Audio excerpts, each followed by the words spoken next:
अस्सलाम वालेकुम। आज हम बेसिक फूड एग्रीकल्चर में quality specification for herb and spices का टॉपिक कवर करेंगे, जिसमें हम मेजर क्वालिटी स्पेसिफिकेशन, एस्टा, ईसा, क्वालिटी कंट्रोल और क्वालिटी अश्योरेंस के बारे में पढ़ेंगे। So let's get started. Quality specification for herb and spices में हमें बताया गया है कि हर्ब और स्पाइसेस एक तवील अरसे से जो है वो ड्राइड प्रोडक्ट की कमोडिटी में ट्रेड होते हुए आ रहे हैं प्रिजर्वेशन की वजह से, क्योंकि जब वो ड्राई होते हैं तो उनकी स्टोरेज लाइफ इंक्रीज़ हो जाती है, हैंस वो बहुत अच्छे से लंबे टाइम के लिए प्रिजर्व हो जाते हैं। पॉइंट इतना इंपॉर्टेंट नहीं है, इसमें बस इतना बताया हुआ है कि टाइम के साथ साथ अब फ्रोज़न हर्ब और स्पाइसेस भी इंडस्ट्री में आ चुके हैं। हम आगे बढ़ेंगे मेजर इंटरनेशनल क्वालिटी स्पेसिफिकेशन में।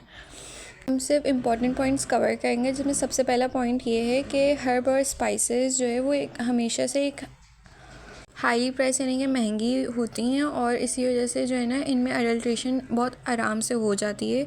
इसी के लिए कुछ स्टैंडर्ड्स जो है वो बनाए गए हैं और बहुत जल्दी ही बना दिए गए थे। जैसा कि 1880 में यूनाइटेड किंगडम के एक रीजन हेनरी टू में पेपर्स गिल्ड जो है वो इस्टेब्लिश की गई थी लंदन में, ताकि वो स्टैंडर्ड्स स्पाइसेस के जो स्टैंडर्ड्स हैं उनको वो इस्टेब्लिश कर सकें। इसी वजह से कुछ टर्म्स हैं जो आज भी इस्तेमाल में हैं, जैसे कि टाइप्स ऑफ पेपर की क्लासिफिकेशन की बात की जाती है तो टेलिकैरी, गार्बेल, एक्स्ट्रा बोल्ड ब्लैक पेपर यानी कि TGEB का टर्म इस्तेमाल होता है। क्वालिटी स्पेसिफिकेशन के हमारे पास दो लॉज हैं, ईसा और एस्टा। ईसा यूरोपियन यूनियन है और एस्टा यूनाइटेड स्टेट है। कुछ मेजर क्वालिटी स्पेसिफिकेशन है जो इंटरनेशनली अप्लाई होती हैं। इसमें हमारे पास कोई 10 पॉइंट्स दिए हुए हैं ऑलमोस्ट, और क्योंकि इंपॉर्टेंट है तो हम इसकी डेप्थ में जाते हैं और इसको समझते हैं कि ये है क्या। सबसे पहले क्लीनलीनेस में बेसिकली जो है मेजरमेंट होती है किसी फॉरेन एक्सचेंज मैटर की कंटामिनेशन की, और इसको माइक्रोस्कोप का इस्तेमाल करते हुए फ़िज़िकली डिटरमाइन करते हैं कि कुछ कंटामिनेशन तो नहीं हो गई है। और कंटामिनेशन इसमें इंसेक्ट्स की भी हो सकती है, किसी भी एक्सक्रीटर की, या फॉरेन बॉडीज़ की भी हो सकती है। ऐश लेवल में हम जो है मेजरमेंट करते हैं कि हमारे प्रोडक्ट में कितनी इम्प्योरिटीज़ मौजूद हैं, और ये ऑब्टेन की जाती हैं ऑर्गेनिक मैटर को बर्न करके। उसके बाद जो ऐश का रेजिड्यू होता है ना, उसको फिर हम मेजर कर लेते हैं। ऐश लेवल को आप मिनरल कंटेंट भी कह सकते हैं।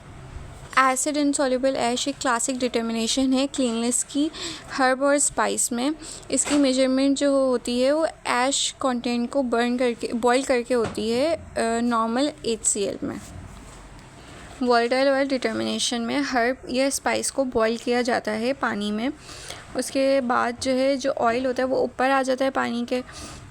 इसकी जो रीडिंग ली जाती है वो volume is directly proportion to the mass of the product से ली जाती है। बेसिकली प्रोसेस इसलिए होता है ताकि पता चल सके कि जो हमारा हर्ब या स्पाइस है वो कहीं अडल्ट्रेटेड तो नहीं हुआ, परहैप्स उसमें कोई फॉरेन मटेरियल ऐड कर दिया गया हो, या जो हमारा हर्ब और स्पाइस है वो बहुत लो क्वालिटी की हो। मॉइस्चर कंटेंट जो है वो आपका इम्पॉर्टेंट होता है मेजर करना, क्योंकि वो वेट डिटरमाइन करता है और वेट हमारी प्राइसिंग के लिए इम्पॉर्टेंट होता है। वाटर एक्टिविटी जो है जनरली 0.6 की फिगर में एक्सेप्ट होती है, क्योंकि उससे नीचे वैसे भी मोल्ड और माइक्रोबियल ग्रोथ अकर नहीं होते। माइक्रोबियल लेवल सिंपली मेजरमेंट को कहते हैं पैथोजेंस की काउंट को। पेस्टिसाइड लेवल में हमारे पास HPLC लेवल आ जाता है, जिसका मतलब ये होता है कि हमारा जो मिक्सचर है कंपोनेंट्स का उसको हम आइडेंटिफाई करेंगे, सेपरेट करेंगे और क्वांटिफाई करेंगे। चीज़ों को करने की टेक्निक को HPLC कहा जाता है। डेंसिटी की मेजरमेंट हमारी बहुत इंपॉर्टेंट होती है, स्पेशली जब जार या कंटेनर्स को हर्ब और स्पाइसेस से भरने की बात आ जाती है, क्योंकि हर्ब और स्पाइसेस को जो का सही और सेटिस्फैक्ट्री वेट लाने के लिए जो है उसको या तो ग्राउंड किया जाता है या सिफ्टेड किया जाता है, यानी कि उसको छान लिया जाता है, जो डेले होते हैं उनको निकाल लिया जाता है ताकि उसके रिटेल यूनिट्स जो हैं वो एक्यूरेट आएँ। पार्टिकल साइज़ मालूम करने के लिए स्क्रीन मैश का इस्तेमाल किया जाता है, और स्क्रीन मैश बेसिकली एक छन्नी की तरह एक चीज़ होती है। एस्टा अमेरिकन स्पाइस ट्रेड एसोसिएशन, इसमें भी हम नेसेसरी पॉइंट्स कवर करेंगे। सबसे पहला, एस्टा US की स्पाइस इंडस्ट्री है जिसका काम ये है कि वो सेफ़ और क्लीन स्पाइस को ट्रेड करवाए, और इसकी क्लीननेस स्पेसिफिकेशन पूरी दुनिया ने अडॉप्ट की हुई हैं ताकि फ़िज़िकल क्वालिटी ऑफ स्पाइस को मेंटेन किया जा सके। ये 1907 में इस्टेब्लिश हुई थी न्यूयॉर्क सिटी में। फॉरेन कंपनीज़ जो है वो US में ग्रो भी करवाती हैं और शिप भी करवाती हैं अपनी स्पाइसेस को। इंडस्ट्रियल सर्विसेज प्रोवाइड करता है, ये फूड सर्विसेज प्रोवाइड करता है और कंज्यूमर मार्केट को भी प्रोवाइड करता है।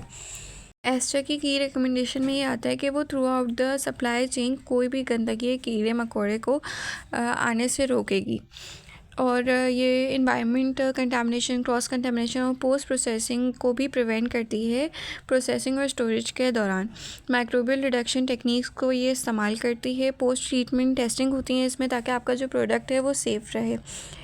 मज़ीद टेस्टिंग होती है ताकि एक वेरीफाई और होलसम मैन्युफैक्चरिंग एनवायरनमेंट बन सके। इस्टेब्लिश करती है सेफ्टी ग्रोइंग और मैन्युफैक्चरिंग प्रोसेस को, जिसमें good agriculture practices, good manufacturing practices, HACCP, microbial reduction techniques, supply chain management include होती है। अब हम माइक्रोबियल रिडक्शन टेक्निक्स को और गुड एग्रीकल्चर प्रैक्टिसेस को थोड़ा डेप्थ में पढ़ेंगे, क्योंकि वो इम्पॉर्टेंट है। माइक्रोबियल रिडक्शन टेक्निक्स की 3 तरीके होते हैं जो कि यूएस में इस्तेमाल होती है। सबसे पहले फ्यूबिकेशन इथाइलिन ऑक्साइड बैक्टीरियोसाइडल गैस होती है, और अक्सर औकात मल्टीफ्यूबिकेशन भी यूज़ होती है एक सेटिस्फैक्ट्री माइक्रोबियल रिडक्शन अचीव करने के लिए। इसके बाद हमारे पास है रेडिएशन जो है दुनिया के काफ़ी मुल्कों में अलाउ है रेडिएशन, लेकिन जब रेडिएशन का इस्तेमाल होता है हर्बल स्पाइसेस में, तो ये इम्पॉर्टेंट होता है कि उसको जो है मेंशन कर दिया जाए पैकेजिंग में कंज्यूमर तक पहुंचाने से पहले।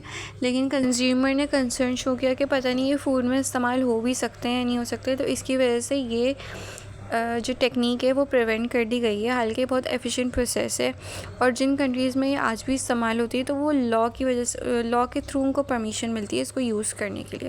थर्ड पॉइंट हमारे पास ये है कि अभी चंद सालों में इथाइलिन ऑक्साइड की रेजिड्यूज जो लेफ़्ट हो जाते थे, उसकी वजह से उसके इस्तेमाल पे बैन लग गई है। तो पे एक नया तरीका आया है, उसमें आप डिकंटामिनेशन के लिए हाई प्रेशर स्टीम का इस्तेमाल होता है, और ये स्पेशलाइज्ड इक्विपमेंट में की मौजूदगी में ये प्रोसेस होता है। अब हमारे पास गुड एग्रीकल्चर प्रैक्टिसेस हैं। Good agriculture practices basically responsible होती हैं फार्मिंग मेथड के, कि कौन सी साइट की सिलेक्शन हुई है, उस पर जो है हार्वेस्टिंग कैसे हो रही है, लैंड प्रिपेयर कैसे हो रहा है, और उसको हैंडल कैसे किया जा रहा है।